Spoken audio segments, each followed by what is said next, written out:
जी हाँ दोस्तों, जुलाई के अंदर जो हमारी नई गवर्नमेंट है वो बजट प्रेजेंट करने वाली है। और जुलाई बजट में जो सबसे ज़्यादा एक्सपेक्टेशन है गवर्नमेंट से वो है हमारी आईटीआर फाइलिंग की ड्यू डेट एक्सटेंशन को लेकर के। एवरी ईयर चाहे वो प्रोफेशनल्स हों या टैक्स पेयर्स हों, आईटीआर ड्यू डेट एक्सटेंशन के लिए रिक्वेस्ट करते हैं। और जैसा कि लास्ट ईयर इतनी रिक्वेस्ट भी की गई लेकिन आईटीआर की ड्यू डेट एक्सटेंड नहीं हुई, क्योंकि गवर्नमेंट को लगता है कि आईटीआर डेट एक्सटेंशन जो है वो मांग जो है करना वो जेन्युइन नहीं है। तो क्यों ये जेन्युइन है? प्रोफेशनल्स जो है वो रेज़ कर रहे हैं अपनी वॉइस, ताकि आईटीआर की जो ड्यू डेट है नॉन ऑडिट केसेस में वो एक्सटेंड हो सके परमानेंटली। 31 जुलाई से उसे 31 अगस्त तक एक्सटेंड कर देना चाहिए। क्या रीज़न्स हैं कि ये डेट एक्सटेंड होनी चाहिए?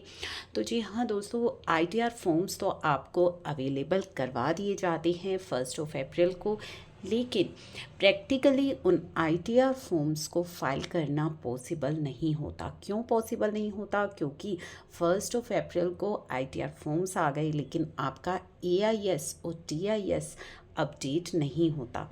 जब तक आपका एआईएस या टीआईएस अपडेट नहीं हो जाता आप अपनी आईटीआर की फाइलिंग नहीं कर सकते, क्योंकि जो टैक्स डिडक्टर हैं वो टैक्स डिपॉजिट करने में टाइम लगाते हैं। फिर टीडीएस रिटर्न फाइल लेट होती हैं क्योंकि उनकी ड्यू डेट जो है वो लेट है। तो इस वजह से जो है आईटीआर की फाइलिंग नहीं हो सकती, क्योंकि जब तक आपका टीडीएस रिफ्लेक्ट नहीं होगा तो आप आईटीआर फाइलिंग किस तरह से करेंगे। तो टाइम जो है वो आपको प्रैक्टिकली देखें तो बहुत ही कम समय आपको मिलता है अपनी आईटीआर फाइलिंग के लिए।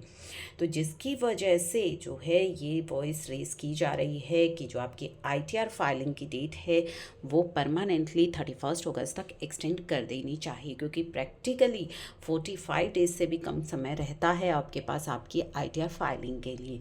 आप 14-15 जून के बाद ही अपनी आईटीआर फाइलिंग को स्टार्ट कर पाते हैं, जब आपका पूरा डेटा अपडेट हो जाता है।